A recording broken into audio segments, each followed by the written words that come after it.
Wanabunge muko? Mimi nimefika hapa, nimepata ndugu yangu akiniita ya kwamba mimi niende niseme ya kwamba Ruto ni half term president, hata malizi miaka 5. Na muko na shida kweli watu wa upinzani. Yani sio one term, mkitoka one term, half term. Sasa nyinyi kweli si mko na kazi? Si muamue mnataka tufanye gani? Unaona? Kitu ya kwanza sisi kama serikali, sasa mimi siongei kama opposition. Sisi kama serikali tumefanya uchunguzi yetu kwa ile jamaa alikuwa amepatikana mahali kwa amelala kwa majani na koti ya blue, ya kwamba eti alikuwa amekuwa adopted na government. Tumepata huyu jamaa alipewa mchele na njeri pale Abanos. Mtu ukipewa mchele unawekelea serikali. Wewe umechukua mwanamke, umeshindwa kumlipa vizuri, akupee mchele. Sasa hiyo tena mnawekea serikali eti ndiye amepea ule mtu mchele. Enyewe jiji opposition abuna agenda. Eti Gachagua mtu mkubwa tu kama ule former deputy president anaenda kuangalia ule mtu amepewa mchele kwa club. Mimi nauliza, kabla mulie huu mzee huu jamali alipewa mchele, kwa nini musilie ule kijana aliuliwa hii club ya hapa inaitwa VIP? Ama ule jamaa wa mchele, huu jamaa ameenda tu kushughulikia njeri mwenzaka amempea mchele, akalaliza yeye mahali, akaenda na simu. Hiyo mnataka sisi wa Kenya wote na government wakuje? Kwani government ya Ruto imekuwa na kali aje mpaka watu wakupea mchele hao ndio wameandika? Yawa simu kwa serious yawa.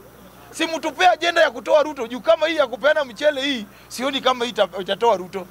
Hii ya pili, iko story Ruto Gachagua alisema juzi ya kwamba Ruto na timu yake na government walipanga kudunga yeye sindano. Ya kwamba walipanga yeye kudungwa sindano. Wewe Mkenya ambaye unatakia Gachagua mazuri, unaweza kataa government isidunge Gachagua sindano? Unaweza kataa? Kwa sababu huyu ni deputy president, kesho akitembea hapa na gunia na adungwe sindano akuwe normal. Unataka gani? Unataka Gachagua endelee na hii nduru yake na kelele yake akose kudungwa sindano ya kumponesha? Mimi naomba William Ruto unafaa uchukue hiyo step haraka, kwa sababu huyu ni former deputy president. Adungwe sindano mapema ili akuwe normal. Ama namna gani? Kwa sababu hiyo ni serikali, hatuwezi kubali Gachagua ataweka record kwa deputy president ambaye alikuwa wazimu. Akianza kutembea Thika Road na gunia, itakuwa ibu gani kwa nchi za nje? So mimi nasema adungwe sindano mapema ili akuwe normal. Mambo ingine, mimi nashindwa hao watu wote mnasindia tu one term president, Raila anakula damu ya watu. Sisi tukiandamana na gunia na sufuria, sisi tulikuwa tunatumia maji, damu imeanza juzi. Sisi nikishikwa nikikaa ndani, in fact hakuna mtu alishikwa kwa maandamano kuliko mimi, hata kwa hiyo group agency hakuna. Mimi nilipelekwa zaidi ya mara 9.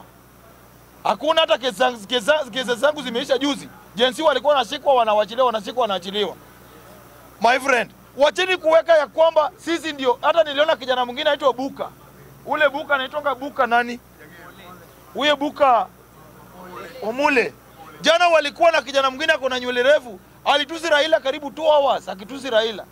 My friend, Raila hakuna mali popote alihusika na mambo ya agency. Raila alinegotiatea sisi NADCO report ambayo ilikuwa ni mambo ya kurudisha sufuria kwa nyumba ili rudi kwa shamba. Sasa hivi tuko kwa shamba, mnataka turudi tena kwa town kuandamana. My friend, mimi naomba nyinyi mrudi, Gachagua anunue mbolea, muanze kulima, wacheni kusumbua serikali.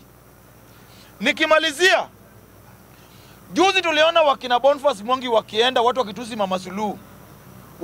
Mama Suluhu, wakina Martha Karua ni watu wanapigania demokrasia ya nchi, wakina Martha Karua ni watu wanapenda kupigania haki. My friend, kwa nini watu wanajidanganya?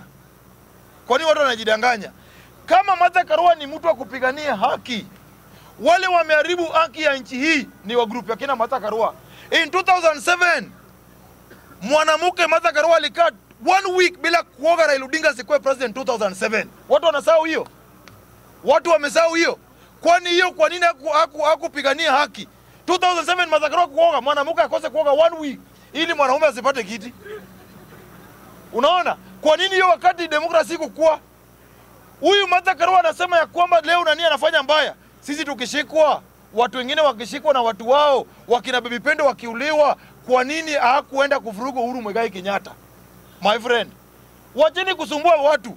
Mimi nauliza, kwani mnafikiri Mama Suluhu hasa anajui Kenya na ajui watu? Kwa nini aliwacha Maraga akafika kuona Tundu Lissu na alifungia Boniface Mwangi na akafungia Martha Karua?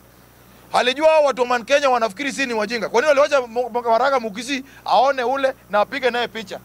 Huyu Mwili Mutungi alitusomia nini ya Raila Odinga 6 minutes. Huyu Willy Mutunga wakati tulipeleka nini lori 3. Tulipeleka evidence lori 3. Alifika 3 minutes. Alikuwa samaliza evidence ya Raila. Na akasema ni na tukatoka hapo. Eti hiyo ni yote ya 3 minutes. Leo Willy Mutunga na miaka 70 ndiye anataka demokrasia ya kina Tundu Lissu ya Tanzania. My friend, nyinyi pia lazima mujiulize kwa nini alikubali nani alikubali Maraga na akazuia nani Martha Karua na Boniface Mwangi. Mimi naambia Boniface Mwangi, umekonu wazungu sana. Na hii kukonu wazungu yako hii konia tu hapa Kenya. Iko mali utaenda utarudi. Ama ni uongo? Iko mali utaenda utarudi. Na watu sisi wajui kitu kinafanyika. Hii Kenya na hii Kenya nyinyi ndio mmeharibu. Nyinyi ndio mmeharibu. Alafu mnagawanisha watu eti wale wanasupport Gachagua, hiyo ndio jensi ya ukweli. Wale wanasupport Raila, sio jensi ya ukweli. Wale wanasupport Ruto wanakula damu ya watu. My friend, in 2027 nini nawaambia tu mapema. 2027 kwanza Kenya hatuna chama, kuna nyinyi mko hapa, visiwi ni wangapi? Hapa mbali mmesimama hapa mnaangalia mimi. Visiwi ni wangapi? Halo, mnanisikia? Halo? Sasa nyinyi wewe na hii kusikia yako unaanziwa chama ya visiwi. Eti wewe John chama ya visiwi. Kwani nyinyi mko namna gani nyinyi kweli? Last time watu wa Central walisema ya kwamba hao ni asla ni bottom nini? Up, kutolewa chini kupandishwa. Wakakimbia kwa wheelbarrow wakisukumwa na wheelbarrow. Sasa hii wanalia hiyo wheelbarrow. Tena wakatolewa kwa hiyo wheelbarrow, wakazukishwa, wakasibwa sasa masikio wasikii. Sasa eti sikiza ground. Eti sikiza ground. Kwani nyinyi wa Kikuyu mtatumika mpaka lini? Badala mkuje, isi chama yetu chama ya ODM ni machungwa moja. Hata ukienda hospitali hakuna siku daktari anaweza kosa kukuandikia ndizi, lakini anakuambia ukisha kula mchele na nyama jaribu kule machungwa hiyo ni hospitali. Unaona? Na si ukishamaliza kukula machungwa moja usukume polepole ukipelekwa kwako na wheelbarrow. Si daktari hawezi kuambia ya kwamba eti ukisha kula eti upigiwe nduru usikize ground. Hiyo ukiambiwa hiyo si ukiambiwa hiyo ni kukufa na kukufa. Hiyo afadhali hata mungetumia chama ya Kalonzo ile ya kukaa ndani ya umbrella, afadhali usipatwe na jua. Hii ya kusikiza ground wa Kikuyu. Juu chama yenu itakuwa tu hapa. Eti wewe unakuja na oporo eti bubu eti sikiza ground. My friend, yani wa Kikuyu mtazunguzwa mpaka lini? Mtazunguzwa mpaka lini? Mlitolewa kwa Jubilee kama Gachagua alikuwa mtu genuine. Na anasema wamesikizana na Uhuru Muigai Kenyatta. Awangeanzisha hiyo chama ya kupiga nduru.